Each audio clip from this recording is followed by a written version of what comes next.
marka Soomaaliya sida halkeeda goormo bilaamay 1911 in laga shaqeeyo geologigeeda kaartooyinkii la suubiyo kaartadii ugu horeysay Talyaaniga ay suubiyeen 1930s-kii ahayd nin G. Merla la dhahay sameeyay oo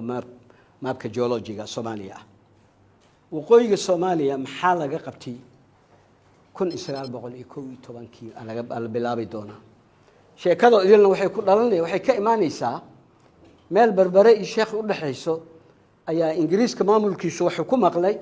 dhulka inuu wax madow ay ka soo burqanayaan wixii la yaabay sibis Allah fi Ingiriisiga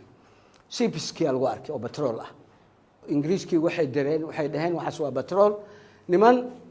ka shaqeynayay shirkad weyn oo joogto mantaqana Anglo American marka dambe la bixi doonta laakiin Anglo Persian company ah oo marka Iran ay wax ku leedahay ayaa loo tagay laba nin laga soo waday si daraasaadkii u suubiyaan maababkii iyo wixii ay sameeyeen shaqadii markii xoogaa socotay waxa dhacayso dagaalkii labaad adduunyada soo dhow 1939 1939 marka shaqo yar iyadoo la qabto geological reporting oo la diyaariyay Ingiriis ay dad keeneen waqooyiga Soomaaliya waxa dhacayso marka Ingiriiskii waa dadaalay shaqo qabana ilaa maababkii la sameeyay geology reportskii ugu horeeyay la sameeyo dagaalkii bilaami doona waa lagu kala yaaca 1935 dhulka horta waa laga qabsanaa Ingiriiska waa Somaliland Protectorate waxa qabsanay Talyaani waxa qabsanay Ethiopia oo askartii Soomaaliya ka baxday oo Talyaaniga iyo Talyaani ahaa waxay qabsanayeen geeska Afrika oo 1935 General Garziani tuulo Garziani la yaa maqlay oo Hiiraan ku taalo saldhigiisa ee meeshaas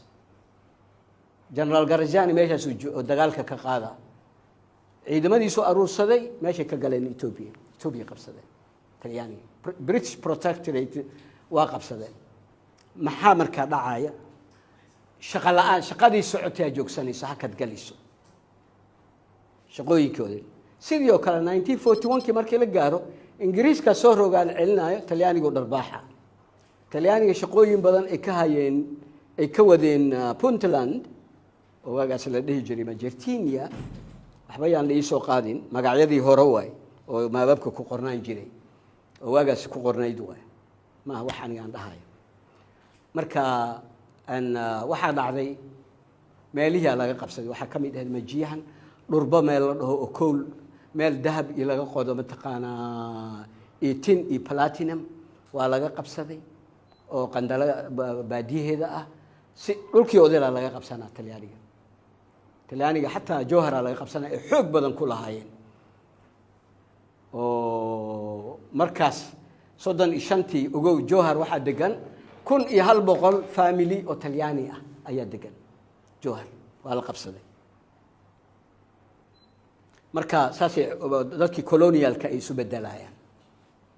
shaqadii socotay hakada gashay labada dhinacba marna Talyaaniga dharbaaxti ku dhuftay Ingiriiska marna Ingiriiska dharbaaxti ku dhuftay Talyaaniga 1950 la gaaray Soomaali dawlad kale loo suubiyay oo afis loo yaqaan afiska waxay ka dhignayd amministrazione fiduciaria italo-somala waxa waa dawladda macnaha ku meel gaarsiiska ayaa 5 sano Soomaali ku meel gaarsiis ay ahayd 56 dawlad oo Talyaaniga calankeedii calankii Soomaaliya oo isbarbara ah ayaa Cabdullaahi Ciise madax looga dhigay marka taas wixii sheeka ah laakiin wixii kale 1920 iyo sheekooyinkii hadda aan idin sheegay imaamkii la sameeyay iyo juhdigii la galay ayaan meeshaas ku sheegaya juhdigii soo laakiin juhdigaas ogaada 1911 ayuu soo bilaabay